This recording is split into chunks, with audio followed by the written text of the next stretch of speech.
You've written a book about coronavirus, which goes right to the heart then of faith.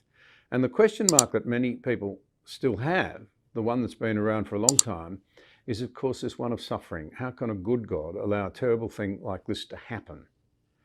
You unpack it in your book. What is it that you'd most like us to take out of it? Well, this is one of those big questions with whom many of us who've thought about these things, and that's most of us have wrestled all our lives. And what I noticed during life about that discussion goes back to Lucretius, really, and Epicurus and David Hume, who are always cited in this, that God's goodness is incompatible with his power because look at the evil in the universe. But since we do not seem to be able to solve that, I ask a different question, and that's because I'm a mathematician. If we bash our heads on one question for centuries, we often say, are we asking the right question? I wonder if we are here. The fact is that we are confronted as we look at the world with a mixed picture. We see beauty, like the stars in the night out in your farm in Australia, and we see ugliness, we see pandemics, we see barbed wire bombs and terrorism. And the world presents us with that mixed picture. And we've got to face it, and no worldview worthy of its salt that doesn't is worthy of its salt if it doesn't face that. So I ask the question, is there anywhere any evidence that there exists a God of such a kind that we could trust with that? Now, that's a very hard question. But it seems to me that Christianity explores this not only rationally, but opens a window on a possibility. It doesn't give us a simplistic solution. And I wouldn't insult anybody's intelligence by suggesting that. But in my book, I point out that at the heart of Christianity, there is suffering. And if Jesus is, as he claimed to be, God incarnate, then we can legitimately ask, what is God doing on a cross? And it surely shows, at the very least, that God has not remained distant from human suffering, but has become part of it. But if that were all, we'd never have heard of Jesus. And the second half of the story is the one where Lewis has helped me such a great deal. And that is the resurrection, that God raised Jesus from the dead, and therefore death is not the end. And that throws a totally different light on suffering. You see, I understand people because I know many of them who look at this problem and Hume's formulation of it and say, well, therefore it's obvious. The answer is there's no God. And at one level, they appear to have resolved the intellectual problem, but they have not resolved the suffering and the pain. They haven't removed it, it's still there. But what they've clearly removed, and many of them will admit it, is all ultimate hope.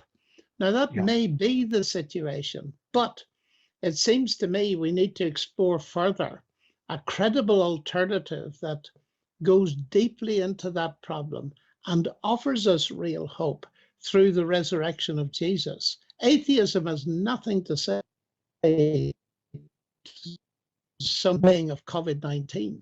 Christianity won't necessarily mean that they're cured of it, but it has something to say.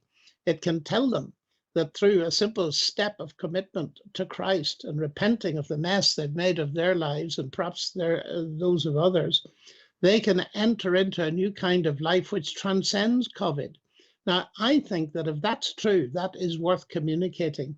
And that is part of what my book is about. Now, I know this is a very inadequate presentation, but if your watchers and listeners want to hear more, I arrived in New Zealand 2 days after the earthquake at Christchurch, and someone has put together a web page about what I said to the people of New Zealand when they had to meet folks who had lost relatives in that earthquake, which is what we call natural evil, just as COVID-19 is.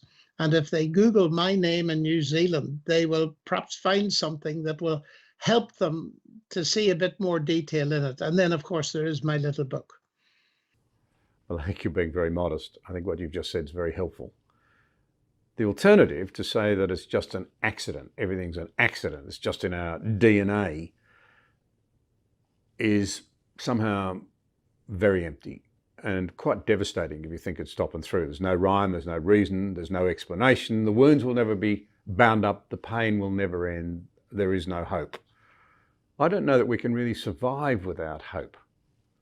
It's not easy, but one offers a difficult road to hope. The other, it seems to me, to suggest that there is no such thing as hope. It's an irrelevant human longing anyway. So why suffering? Does anyone understand? Will there ever be any relief? Will the wounds be bound up? If it's all meaningless, then no one understands. There'll be no healing. There's no hope. It won't end. What a despairing place that seems to me. And I wonder whether it hasn't, this lack of hope now, permeated our culture in a really serious way. We see unhappiness, anxiety, depression, self-harm, very deeply enmeshed now in Western culture. We need, despite our material well-being, we need more.